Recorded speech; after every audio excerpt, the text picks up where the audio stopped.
The Black Cat. For the most wild, yet most homely narrative which I am about to pen, I neither expect nor solicit belief. Mad indeed would I be to expect it, in a case where my very senses reject their own evidence. Yet mad am I not, and very surely do I not dream. But tomorrow I die, and today I would unburthen my soul. My immediate purpose is to place before the world, plainly, succinctly, and without comment, a series of mere household events. In their consequences, these events have terrified, have tortured, have destroyed me. Yet I will not attempt to expound them. To me they have presented little but horror. To many they will seem less terrible than barroques. Hereafter, perhaps, some intellect may be found which will reduce my phantasm to the commonplace, some intellect more calm, more logical, and far less excitable than my own, which will perceive in the circumstances I detail with awe nothing more than an ordinary succession of very natural causes and effects. From my infancy, I was noted for the docility and humanity of my disposition. My tenderness of heart was even so conspicuous as to make me the jest of my companions. I was especially fond of animals, and was indulged by my parents with a great variety of pets. With these I spent most of my time, and never was so happy as when feeding and caressing them. This peculiarity of character grew with my growth, and in my manhood I derived from it one of my principal sources of pleasure. To those who have cherished an affection for a faithful and sagacious dog, I need hardly be at the trouble of explaining the nature or the intensity of the gratification thus derivable.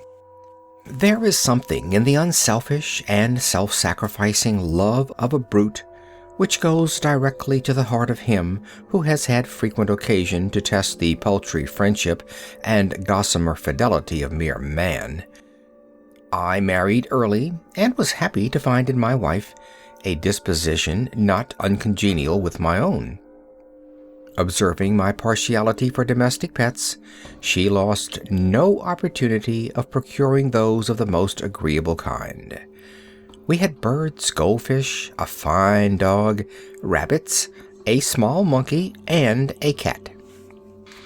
This latter was a remarkably large and beautiful animal, entirely black, and sagacious to an astonishing degree.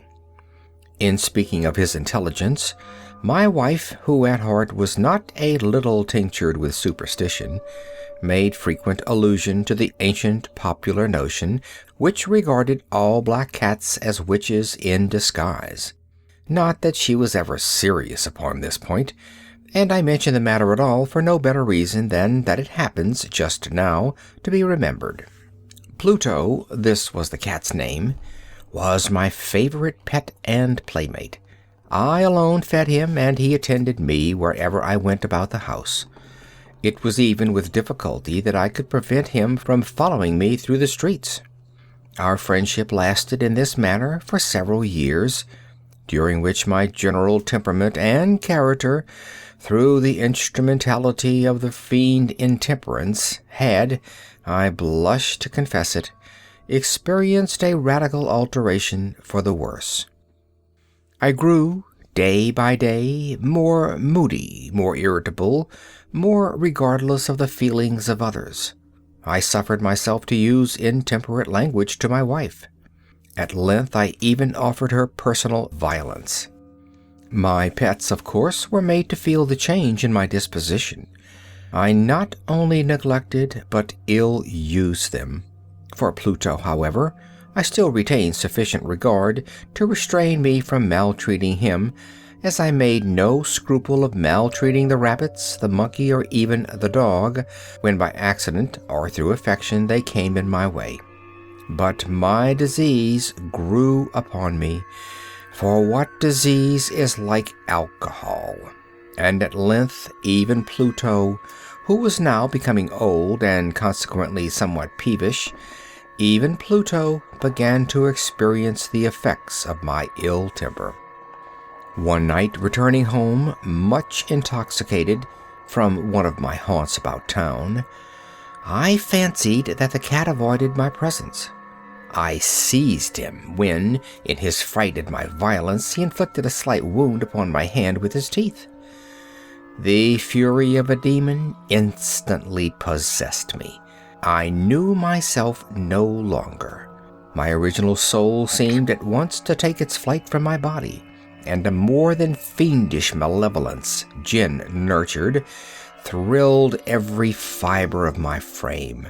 I took from my waistcoat pocket a penknife, opened it, grasped the poor beast by the throat, and deliberately cut one of its eyes from the socket.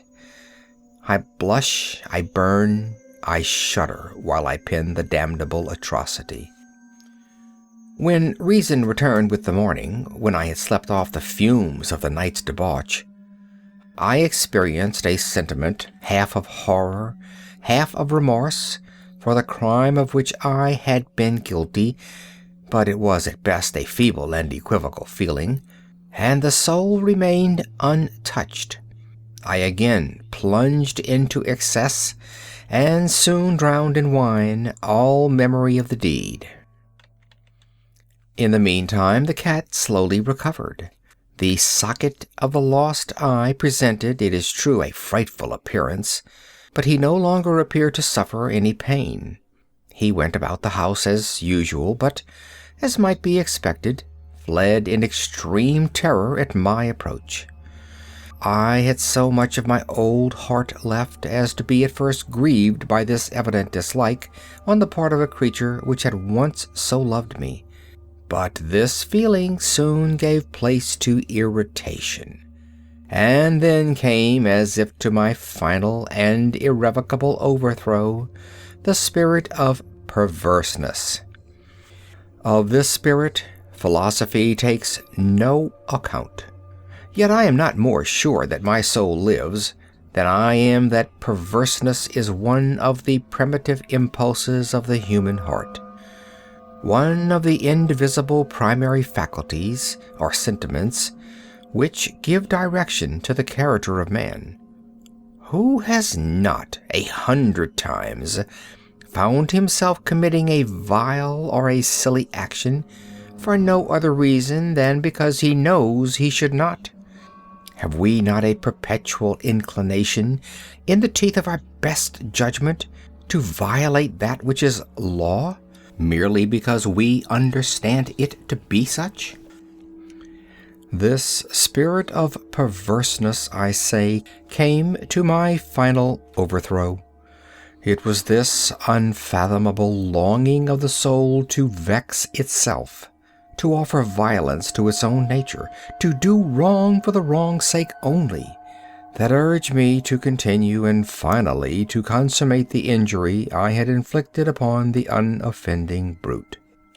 One morning, in cool blood, I slipped a noose about its neck and hung it to the limb of a tree, hung it with the tears streaming from my eyes, and with the bitterest remorse at my heart, hung it because I knew that it had loved me, and because I felt it had given me no reason of offense. Hung it because I knew that in so doing I was committing a sin, a deadly sin that would so jeopardize my immortal soul as to place it, if such a thing were possible, even beyond the reach of the infinite mercy of the most merciful and most terrible God. On the night of the day on which this cruel deed was done, I was aroused from sleep by the cry of fire. The curtains of my bed were in flames. The whole house was blazing. It was with great difficulty that my wife, a servant, and myself made our escape from the conflagration. The destruction was complete. My entire worldly wealth was swallowed up, and I resigned myself thenceforward to despair. I am above the weakness of seeking to establish a sequence of cause and effect between the disaster and the atrocity, but I am detailing a chain of facts, and wish not to leave even a possible link imperfect. On the day succeeding the fire, I visited the ruins. The walls, with one exception, had fallen in. The exception was found in a compartment wall, not very thick, which stood about the middle of the house, and against which had rested the head of my bed.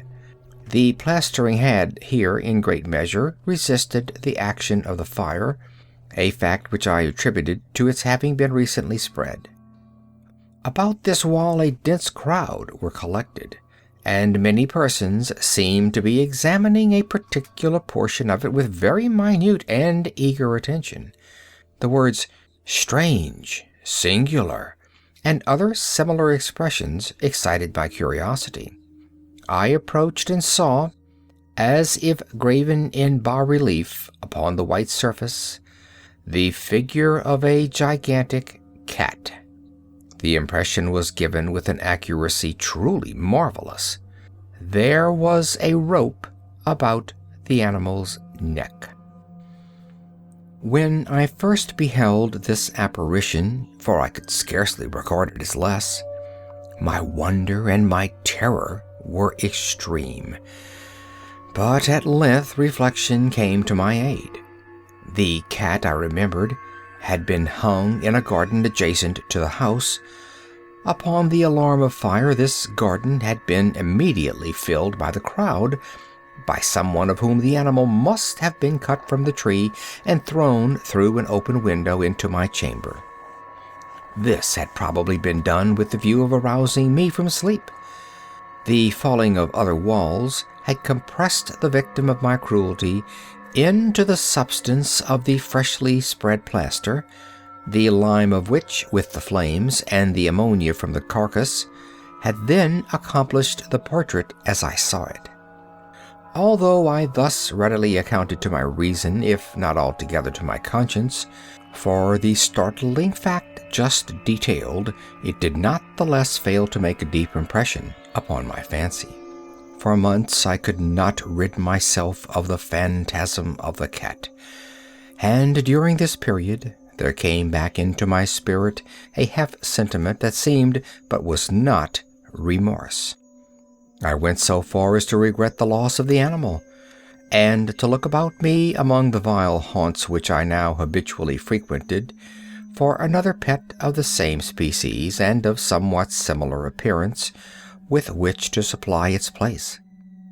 One night, as I sat, half stupefied, in a den of more than infamy, my attention was suddenly drawn to some black object reposing upon the head of one of the immense hogsheads of gin or of rum, which constituted the chief furniture of the apartment. I had been looking steadily at the top of this hogshead for some minutes, and what now caused me surprise was the fact that I had not sooner perceived the object thereupon. I approached it and touched it with my hand. It was a black cat, a very large one, fully as large as Pluto, and closely resembling him in every respect but one. Pluto had not a white hair upon any portion of his body, but this cat had a large, although indefinite, splotch of white, covering nearly the whole region of the breast. Upon my touching him, he immediately arose, purred loudly, rubbed against my hand, and appeared delighted with my notice. This, then, was the very creature of which I was in search. I at once offered to purchase it of the landlord, but this person made no claim to it, knew nothing of it, had never seen it before. I continued my caresses, and when I prepared to go home, the animal evinced a disposition to accompany me. I permitted it to do so, occasionally stooping and patting it as I proceeded. When it reached the house, it domesticated itself at once, and became immediately a great favorite with my wife. For my own part, I soon found a dislike to it arising within me. This was just the reverse of what I had anticipated, but I know not how or why it was. Its evident fondness for myself rather disgusted and annoyed. By slow degrees, these feelings of disgust and annoyance rose into the bitterness of hatred. I avoided the creature. A certain sense of shame and the remembrance of my former deed of cruelty preventing me from physically abusing it.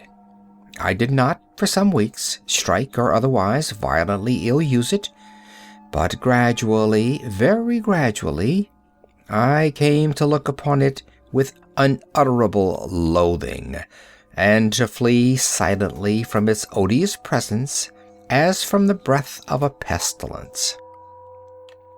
What added, no doubt, to my hatred of the beast was the discovery, on the morning after I brought it home, that, like Pluto, it also had been deprived of one of its eyes.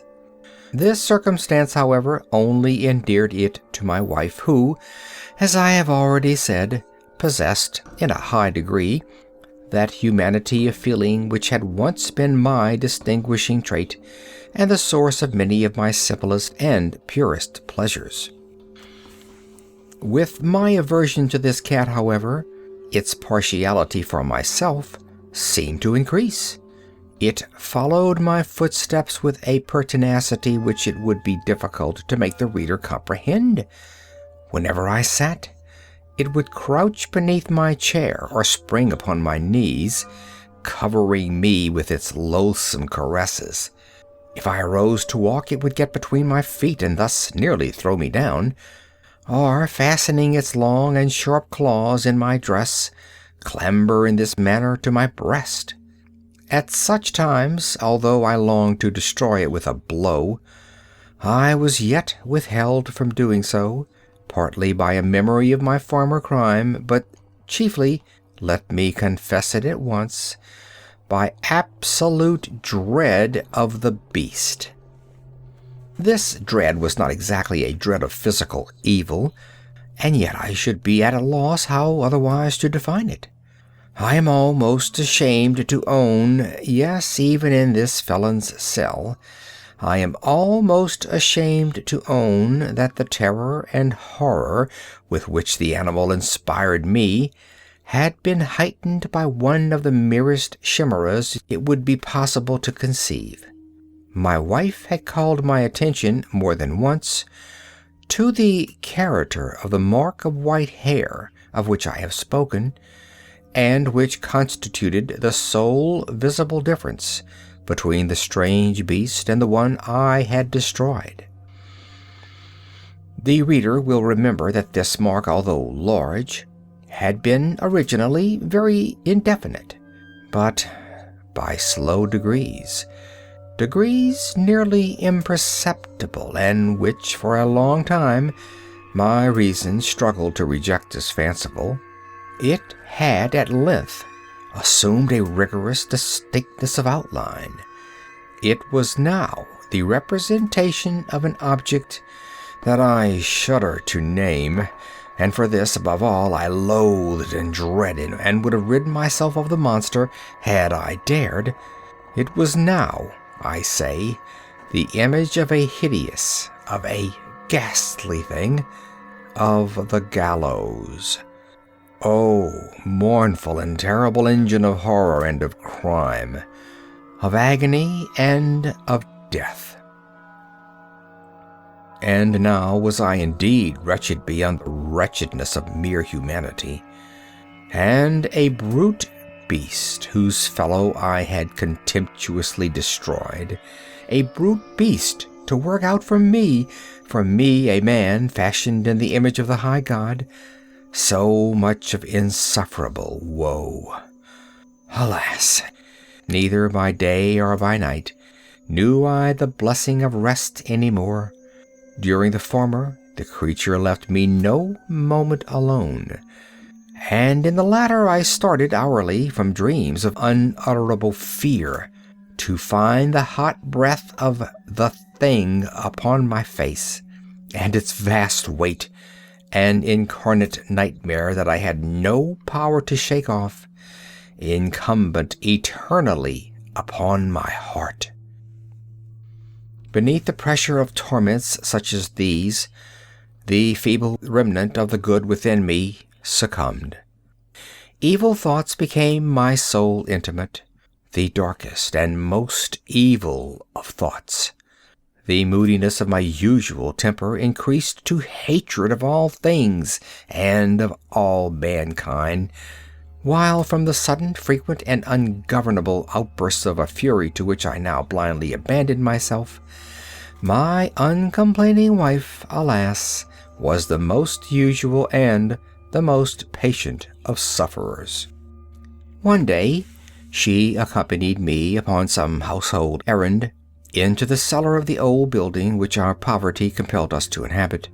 The cat followed me down the steep stairs and, nearly throwing me headlong, exasperated me to madness. Uplifting an axe and forgetting in my wrath the childish dread which had hitherto stayed my hand, I aimed a blow at the animal, which of course would have proved instantly fatal had it descended as I wished. But this blow was arrested by the hand of my wife. Goaded by the interference into a rage more than demoniacal, I withdrew my arm from her grasp and buried the axe in her brain. She fell dead upon the spot without a groan. This hideous murder accomplished, I set myself forthwith, and with entire deliberation, to the task of concealing the body. I knew that I could not remove it from the house, either by day or by night, without the risk of being observed by the neighbors. Many projects entered my mind. At one period I thought of cutting the corpse into minute fragments and destroying them by fire. At another, I resolved to dig a grave for it in the floor of the cellar. Again, I deliberated about casting it in the well in the yard, about packing it in a box as if merchandise, with the usual arrangements, and so getting a porter to take it from the house. Finally, I hit upon what I considered a far better expedient than either of these. I determined to wall it up in the cellar, as the monks of the Middle Ages are recorded to have walled up their victims. For a purpose such as this, the cellar was well adapted. Its walls were loosely constructed, and had lately been plastered throughout with a rough plaster, which the dampness of the atmosphere had prevented from hardening. Moreover, in one of the walls was a projection caused by a false chimney or fireplace that had been filled up and made to resemble the rest of the cellar. I made no doubt that I could readily displace the bricks at this point, insert the corpse, and wall the whole up as before, so that no eye could detect anything suspicious. And in this calculation I was not deceived. By means of a crowbar I easily dislodged the bricks, and having carefully deposited the body against the inner wall, I propped it in that position while with little trouble I relaid the whole structure as it originally stood. Having procured mortar, sand, and hair with every possible precaution, I prepared a plaster which could not be distinguished from the old, and with this I very carefully went over the new brickwork. When I had finished, I felt satisfied that all was right. The wall did not present the slightest appearance of having been disturbed. The rubbish on the floor was picked up with the minutest care. I looked around triumphantly and said to myself, "Here at least, then, my labor has not been in vain." My next step was to look for the beast which had been the cause of so much wretchedness, for I had at length firmly resolved to put it to death. Had I been able to meet with it at the moment, there could have been no doubt of its fate.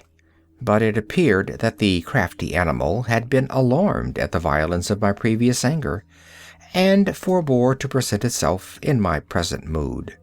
It is impossible to describe or to imagine the deep, the blissful sense of relief which the absence of the detested creature occasioned in my bosom. It did not make its appearance during the night, and thus, for one night at least since its introduction into the house, I soundly and tranquilly slept. I slept, even with the burden of murder upon my soul. The second and the third day passed, and still my tormentor came not. Once again I breathed as a freeman. The monster in terror had fled the premises forever. I should behold it no more. My happiness was supreme. The guilt of my dark deed disturbed me but little. Some few inquiries had been made, but these had been readily answered. Even a search had been instituted, but of course nothing was to be discovered. I looked upon my future felicity as secured. Upon the fourth day of the assassination, a party of the police came, very unexpectedly, into the house, and proceeded again to make rigorous investigation of the premises. Secure, however, in the inscrutability of my place of concealment, I felt no embarrassment whatever. The officers bade me accompany them in their search. They left no nook or corner unexplored. At length, for the third or fourth time, they descended into the cellar. I quivered not in a muscle. My heart beat calmly as that of one who slumbers in innocence. I walked the cellar from end to end. I folded my arms upon my bosom and roamed easily to and fro. The police were thoroughly satisfied and prepared to depart. The glee at my heart was too strong to be restrained. I burned to say but one word by way of triumph, and to render doubly sure their assurance of my guiltlessness. "Gentlemen," I said at last, as the party ascended the steps, "I delight to have allayed your suspicions.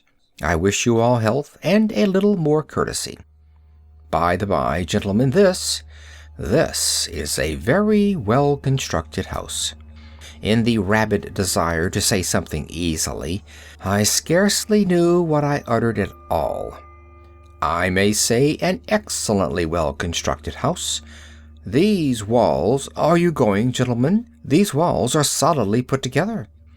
And here, through the mere frenzy of bravado, I rapped heavily with a cane which I held in my hand, upon that very portion of the brickwork behind which stood the corpse of the wife of my bosom. But may God shield and deliver me from the fangs of the archfiend. No sooner had the reverberation of my blows sunk into silence than I was answered by a voice from within the tomb, by a cry, at first muffled and broken, like the sobbing of a child, and then quickly swelling into one long, loud, and continuous scream, utterly anomalous and inhuman.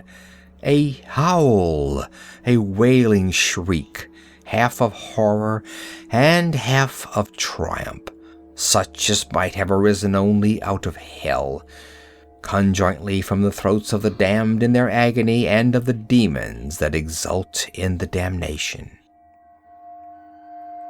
Of my own thoughts it is folly to speak.